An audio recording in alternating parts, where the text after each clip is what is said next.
Bismillahirrahmanirrahim. Alhamdulillahilladzi ja'alana muslimin wa ja'alana min ummati sayyidil mursalin. Ashhadu an la ilaha illallah wahdahu la syarika lah, al-qawiyyul matin. Wa ashhadu anna sayyidana Muhammadan abduhu wa rasuluh as-sadiqul wa'dul amin. Allahumma salli wa sallim wa barik ala sayyidina Muhammad wa ala alihi wa ashabihi wa dhurriyyatihi wa atba'ihi ajma'in, amma ba'd. Yang kita hormati dan kita cintai para habaib dan para alim ulama, guru-guru agama, para muhibbin, hadirin dan hadirat rahimakumullah. Puji dan syukur selalu kita haturkan kehadirat Allah Subhanahu wa ta'ala atas hidayah, inayah yang selalu diberikan kepada kita. Dan juga salawat dan salam kepada junjungan kita Nabi besar Muhammad sallallahu alaihi wasallam, dan kepada seluruh keluarga, para sahabat, zurriyat dan para pengikut beliau ila akhir yaumil qiyamah. Para muhibbin rahimakumullah, al-khamsun min suwaril Quran, suratu Qaf, makiyatun wa ayatuha khamsun wa arba'un. Yang ke-50 daripada surah-surah Al-Quran, yaitu surat yang bernama Qaf. Surat Qaf diturunkan di Mekkah dan ayat-ayatnya berjumlah 45 ayat.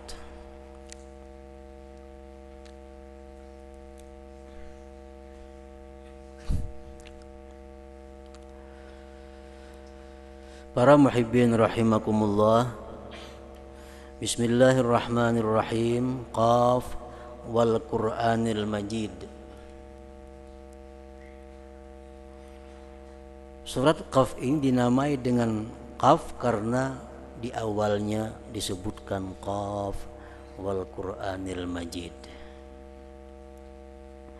Qala Abu Bakrin al-Warraq, makna Qaf kif inda amrina wa nahyina wa la ta'duhuma. Menurut Abu Bakar al-Warraq, arti Qaf itu adalah kif inda amrina wa nahyina wa la ta'duhuma. Berhentilah kamu, kata Allah, berhentilah kamu di sisi perintah kami dan larangan kami, dan jangan kamu lampaui kedua-duanya. Artinya taatlah kepada perintah Allah, jauhilah yang dilarang Allah. Itulah makna daripada Qaf ini. Itu menurut Abu Bakar al-Warraq. Wa qala Muhammad bin Asim al-Antaki, makna Qaf qurbullah min ibadihi. Berkata lagi satu ulama, Muhammad bin Asim al-Antaki, bahwa arti Qaf itu adalah qurbullah min ibadihi, dekatnya Allah daripada hambanya. Wa qala Ibnu Abbas berkata, Qaf ismun min asma'illahi ta'ala. Qaf itu merupakan satu nama dari nama-nama Allah Subhanahu wa ta'ala. Tentu di luar yang 99. Karena nama Allah sangat banyak, hanya Allah yang mengetahui berapa jumlah sebenarnya nama Allah itu. Salah satunya menurut Ibnu Abbas adalah Qaf. Ada lagi pendapat ulama yang mengatakan bahwa Qaf itu adalah nama gunung. Gunung itu mengelilingi bumi. Namun yang paling kuat, yang paling mu'tamad daripada sekian banyak pendapat itu, bahwa arti Qaf itu adalah Allahu a'lam bimuradihi bihi. Allah yang paling tahu dengan maknanya apa itu Qaf tadi. Itu yang paling kuat. Para muhibbin rahimakumullah, wal Qur'anil Majid, demi Al-Qur'an Al-Majid. As-Sawi berkata, Al-Majid itu artinya Al-Karim. Maksud daripada Al-Karim itu adalah fakullu man talaba minhu maqsudahu wajadahu fihi. Tiap-tiap orang yang menuntut, yang mencari dari Al-Quran itu akan yang ia maksud, maka ia dapatkan pada Al-Quran. Nah, ngapa kadang kita hendak dalam Al-Quran itu ada, hendak pelajaran apa di Quran ada, hendak mengetahui tata cara nang macam apa di Al-Quran itu ada. Fakullu man talaba minhu maqsudahu wajadahu fihi. Tiap-tiap orang yang menuntut dari Al-Quran akan yang dimaksud, dia temui dalam Al-Quran. Nah, itulah makna daripada Al-Majid. Demikian perkataan Syekh As-Sawi. Nah, para muhibbin rahimakumullah, kita ambil beberapa contoh petunjuk-petunjuk Al-Quran yang sangat berkaitan dengan kehidupan kita. Kita ambil contoh yang pertama, makan. Makan adalah satu keperluan manusia dan makhluk hidup lain. Nah, bagaimana makan itu supaya benar? Bagaimana makan itu supaya menjadi ibadah, bernilai ibadah? Jangan hanya parut kenyang, jangan hanya jasmani yang kenyang, tetapi rohani pun ikut kenyang. Al-Quran ada mengajarkan yang demikian. Firman Allah Subhanahu wa taala, ya ayyuhalladzina amanu kulu min thayyibati ma razaqnakum washkuru lillah. Al-Baqarah 172. Hai orang-orang yang beriman, makanlah ulihmu, firman Allah. Makanlah ulihmu yang baik-baik dari rezeki yang kami berikan kepadamu, dan syukurlah kamu bagi Allah. Nah, di sini ada 3. Makan itu bernilai ibadah. Pertama, yang kita makan yang baik-baik. Arti yang baik-baik itu ada 2. Pertama, yang tidak mencelakakan badan. Jangan makan nang pajang menyakiti awak. Makan nang baik-baik, yang bergizi, yang bagus. Yang kedua, pengertian baik itu adalah makanlah ulihmu sesuatu yang baik, yang halal thayyibah. Karena makanan, walaupun makanan itu baik, makanan itu bergizi, tapi kalau daripada yang haram itu akan merusak rohani manusia. Nah, kalau kita makan makanannya baik untuk jasmani, baik untuk rohani, ditambah ujungnya washkurulahu, syukurlah bagi Allah. Washkurulillah, syukurlah bagi Allah. Tuntung makan alhamdulillah. Nah, maka makan itu akan menjadi bernilai ibadah. Pertama, makan yang baik menurut gizi. Yang kedua, makan yang baik agar menyehatkan rohani, tentu makanan yang halal. Yang ketiga, berterima kasihlah kepada Allah Subhanahu wa ta'ala. Nah, itulah cara makan. Allah mengajarkan kepada kita agar yang kita makan itu membawa kebaikan dan kita makan bernilai ibadah. Itu ada dijelaskan dalam Al-Quran.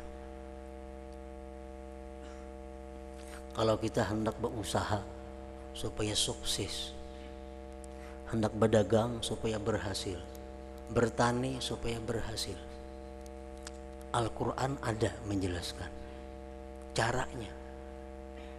Kada perlu memakai cara-cara orang kafir, kada perlu memakai cara-cara orang yang bukan Islam. Al-Quran ada mengajarkan cara supaya kita berusaha itu sukses, bahkan dunia akhirat. Firman Allah Subhanahu wa ta'ala, fa idza qudiyatis shalah fantashiru fil ard wabtaghu min fadlillah wadhkurullaha katsira la'allakum tuflihun.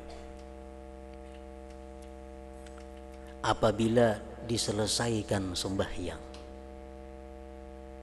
maka bertebaranlah kamu di muka bumi, cari anugerah Allah, dan ingatlah banyak-banyak kepada Allah, niscaya kamu beruntung, niscaya kamu sukses, niscaya dari Allah tuh pasti kamu berhasil. Nah, ini ayat dimulainya diturunkan untuk masalah Jumat. Kalau sesudah selesai sembahyang Jumat, bertebaranlah kamu di muka bumi, carilah anugerah Allah, ingatlah Allah sebanyak-banyaknya, pasti kamu beruntung.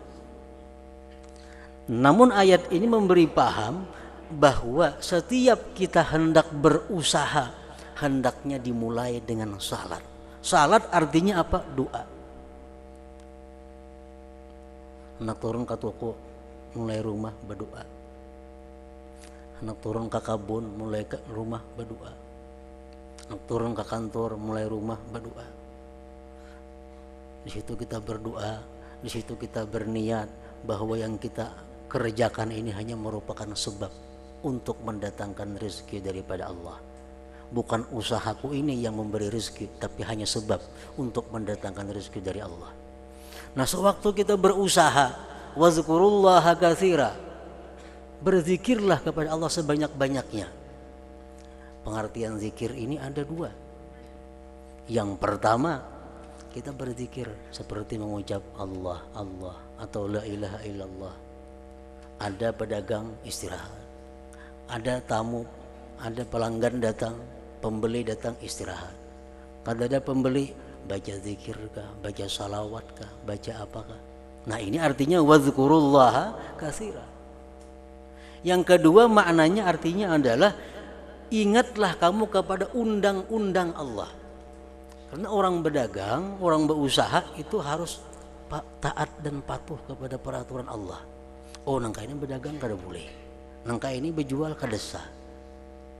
Nah, kalau kita melakukan usaha seperti itu, Allah menjamin la'allakum tuflihun, pasti kamu akan sukses, pasti kamu akan bahagia dunia akhirat. Sebelum berusaha, awali dengan doa. Berusaha jangan lupa kepada Allah Subhanahu wa taala, pasti akan berhasil, pasti akan beruntung. Rezeki yang didapat bukan rezeki yang istidraj. Rezeki yang didapat bukan rezeki lanjuran dari Allah yang ujung-ujungnya mencelakakan kita, bukan itu. Rezeki yang didapat rezeki yang penuh berkah dari Allah Subhanahu wa taala. Asal kita berusaha memakai petunjuk Al-Qur'an.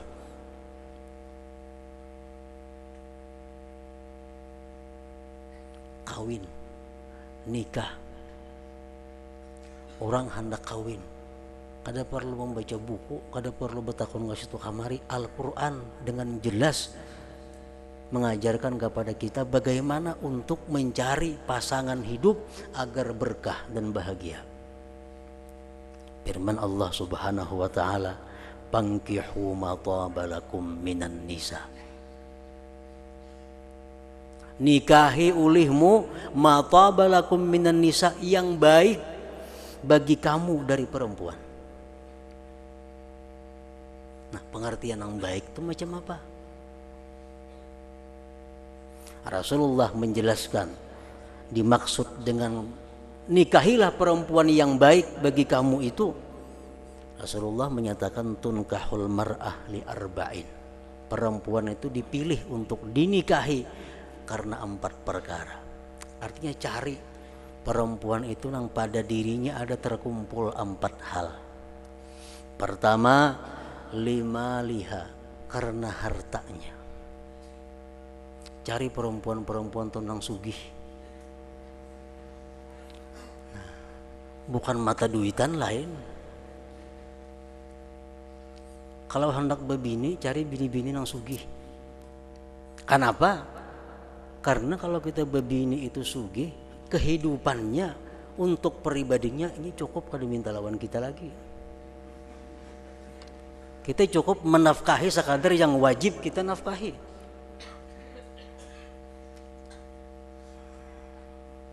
Kalau kita berbini nang kada sugih, samuaan Kaperluan nang kada wajib pun kita jo menanggungnya. Nah jadi kalau kita babini nang sugih nang wajib kita keluarkan, nafkah wajib lebih pada wajib, tasara inginnya lagi duitnya ada jadi isinya. Selamat daripada pikiran macam-macam. Yang kedua kata Rasulullah, wali hasabiha. Pilih perempuan yang baik keluarganya, orang-orang yang terhormat keluarganya, orang-orang yang mulia keturunannya, bukan keturunan orang-orang zalim, keturunan orang-orang fasik, bukan itu. Yang ketiga wali jamaliha, karena keelokannya. Yang keempat wali diniha, karena agamanya, karena imannya, karena Islamnya. Apabila yang empat itu sulit kita temukan, ngalih mencari bini-bini mana sugih, keturunannya baik, elok, agamanya kuat, ngalih. Rasulullah mengingatkan fazfar bidzatiddin, ambil yang beragama.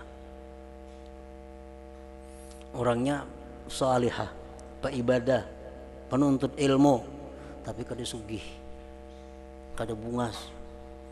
Ada nang ini orangnya berduit, cuma kada punya agama. Nah Rasulullah menyatakan fazfar bidzatiddin taribat yadak, engkau beruntung. Kenapa? Karena agama ini fungsinya adalah dunia dan akhirat. Sedangkan yang tiga itu hanya untuk urusan duniawi. Nah, inilah Al-Quran dengan Al-Majid tadi. Semua apa yang kita kehendaki, pelajaran apapun ada disebutkan Allah Subhanahu wa taala di dalam Al-Quran. Fa kullu man talaba minhu maqsudahu wajadahu fihi. Kampung atau negeri supaya makmur, supaya jangan sengsara, supaya jangan kena bala, supaya jangan kada sulit bahan-bahan keperluan sehari-hari. Allah dengan tegas menyatakan dalam Al-Quran, walau anna ahlal qura amanu wattaqau la fatahna alaihim barakatim minas sama wal ard. Andai kata ujar Tuhan, penduduk satu kampung itu beriman kepada Allah, bertakwa kepada Allah, niscaya kami bukakan atas mereka berkah-berkah dari langit dan dari bumi. Asal mereka beriman dan bertakwa kepada Allah, berkah akan mengalir dari bawah dan dari atas. Nah, bagi orang-orang yang beriman kepada Allah, orang-orang yang takwa kepada Allah, maka Al-Quran itu adalah segala-galanya, pedoman hidup untuk segala-galanya. Para muhibbin rahimakumullah, surat Qaf sebagaimana surat yang lain-lainnya juga memberikan berbagai macam petunjuk, hikayat, hidayah dan sebagainya kepada kita. Salah satunya firman Allah Subhanahu wa taala dalam ayat 16 surat Qaf, "Walaqad khalaqnal insana wa na'lamu ma tuwaswisu bihi nafsuhu wa nahnu aqrabu ilaihi min hablil warid wa nahnu aqrabu ilaihi min hablil warid." Sungguh kami telah menciptakan manusia. Berarti manusia ciptaan Allah. Bila ciptaan Allah berarti manusia itu baharu. Arti baharu apa? Dahulunya kadada. Kami menciptakan manusia dan kami mengetahui, kata Allah, sesuatu yang bergeritik hatinya. Dan kami lebih dekat kepada dia daripada wa nahnu aqrabu ilaihi min hablil warid, dan kami lebih dekat kepada manusia itu daripada urat lehernya sendiri. Lawan urat bulu ini parak benar kalau kita. Allah lebih dekat lagi kepada kita daripada urat leher kita kepada kita. Nah di sini Allah mengatakan wa na'lamu ma tuwaswisu bihi nafsuh, kami mengetahui yang bergeritik dengannya hati manusia tadi. Nah sekarang geritik hati kita ini ada beberapa macam. Geritik pertama, kedua, ketiga sampai keempat. Al-Imamul Ghazali mengatakan bahwa geritik pertama masih dimaafkan oleh Allah Subhanahu wa taala. Geritik kedua dimaafkan lagi oleh Allah Subhanahu wa taala. Geritik ketiga masih dimaafkan oleh Allah. Geritik keempat baru ditindak oleh Allah Subhanahu wa taala.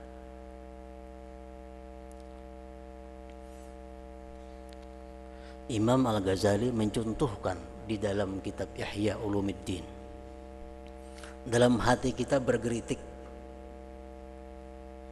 Dalam hati seorang laki-laki bergeritik, di belakangku ini ada perempuan. Itu geritik timbul dengan sendirinya. Timbul sawarangan. Geritik, di belakangku ini ada bini-bini. Geritik semacam itu diketahui oleh Allah dan dimaafkan oleh Allah. Geritik yang kedua, timbul keinginan hendak melihati.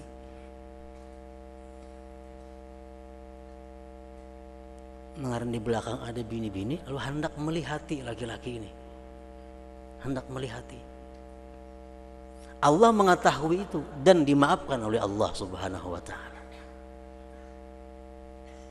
Geritik yang ketiga timbul di dalam hati, sebaiknya kuliah hati juga di belakang nih, kalau kau siapakah. Ini masih dimaafkan oleh Allah Subhanahu wa taala. Nah, geritik yang keempat sudah bulat hati. Sudah bulat hati, sudah jadi niat, di belakangnya kuliah hati juga. Bapaling, nah hanya ditindak Allah Subhanahu wa taala. Itu hadis yang menyatakan bahwa barang siapa yang bercita-cita kebaikan ditulis 1, bila diperbuatnya ditulis 10. Bercita-cita kejahatan kada ditulis.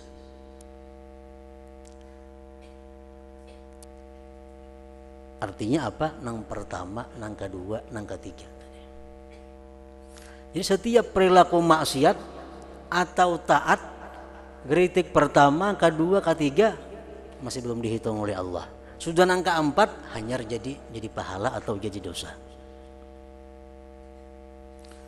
Geritik hati hendak bersedekah, belum jadi pahala. Geritik kedua, sebaiknya aku ini bersedekah juga. Nah, geritik yang kedua ada semangat timbul untuk bersedekah karena mungkin mendengar hadis, mendengar Quran, ada semangat timbul untuk bersedekah. Geritik yang ketiga timbul, sebaiknya aku ini bersedekah juga, belum jadi pahala lagi nih tuh.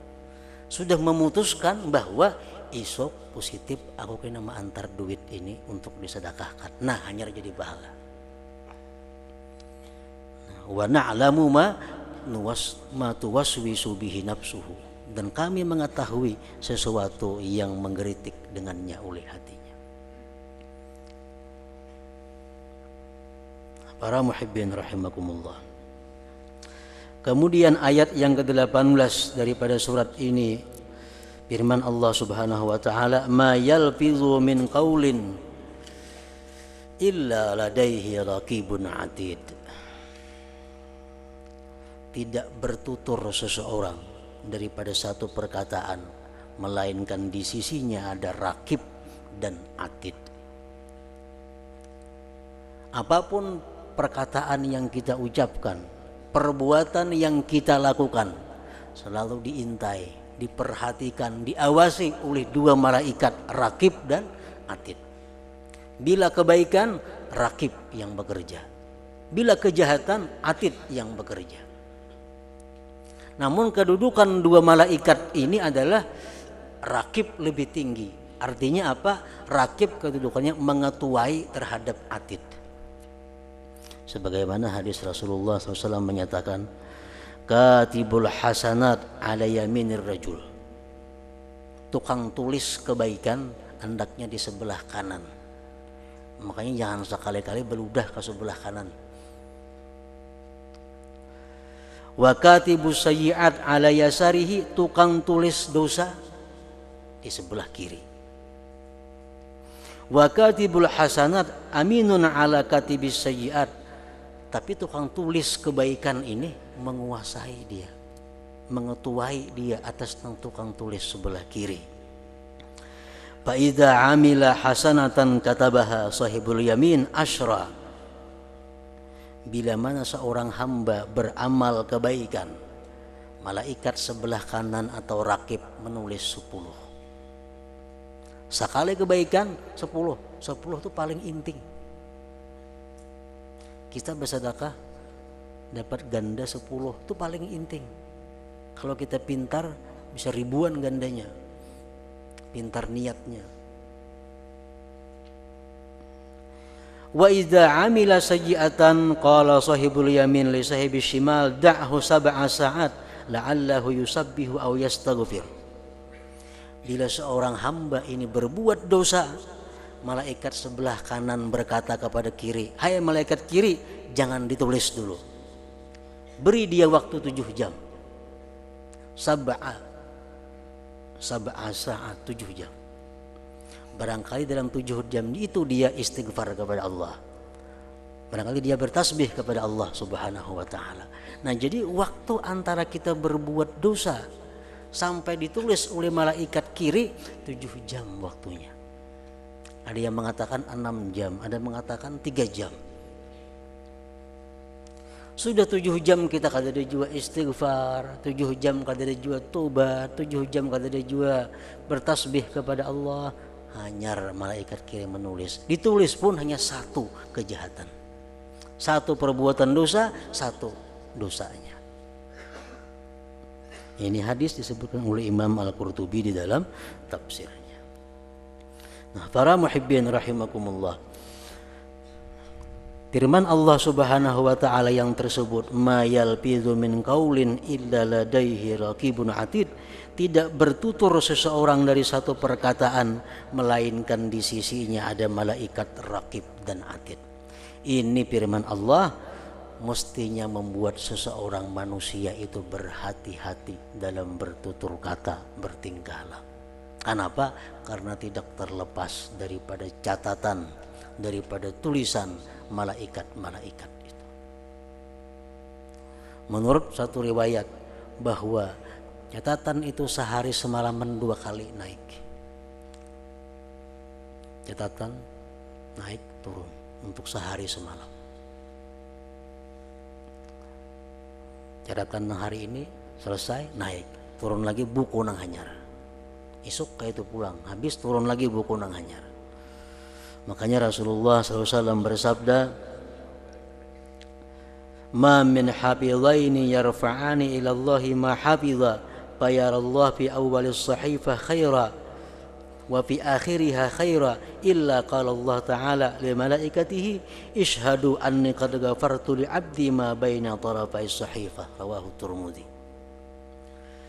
Tidak ada di antara 2 malaikat kiri kanan ini naik kepada Allah melaporkan catatan seorang hamba, maka Allah lihat awalnya dan akhirnya. Allah melihati awal buku, akhir buku. Bila awalnya baik, akhirnya baik, Allah berkata, wahai malaikat, saksikan olehmu bahwa aku ampuni dosa-dosa yang diantara awal dan akhir buku ini. Nah, maka itu Rasulullah SAW dalam banyak hadis mengingatkan kepada kita agar jangan lupa berzikir, beribadah sesudah subuh dan sesudah asar. Kenapa? Karena itu tempat di mana awal buku dan akhir buku. Kalau awal buku kita penuhi dengan zikrullah, akhir buku kita penuhi dengan zikrullah, maka di tengah-tengahnya itu akan diampuni oleh Allah Subhanahu wa ta'ala. Nah, demikian para muhibbin rahimakumullah. إلى حضرة النبي صلى الله عليه وسلم. الفاتحة.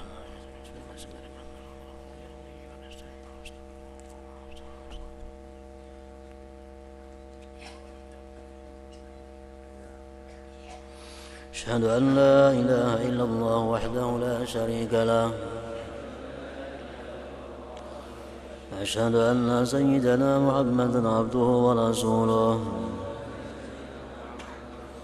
لا إله إلا الله. نستغفر الله. لا إله إلا الله. نستغفر الله. لا إله إلا الله. نستغفر الله. لا إله إلا الله. ونتوب إلى الله. لا إله إلا الله. محمد رسول الله صلى الله عليه وسلم. فيا أيها الراجون منه شفاعة صلوا عليه وسلموا تسليما.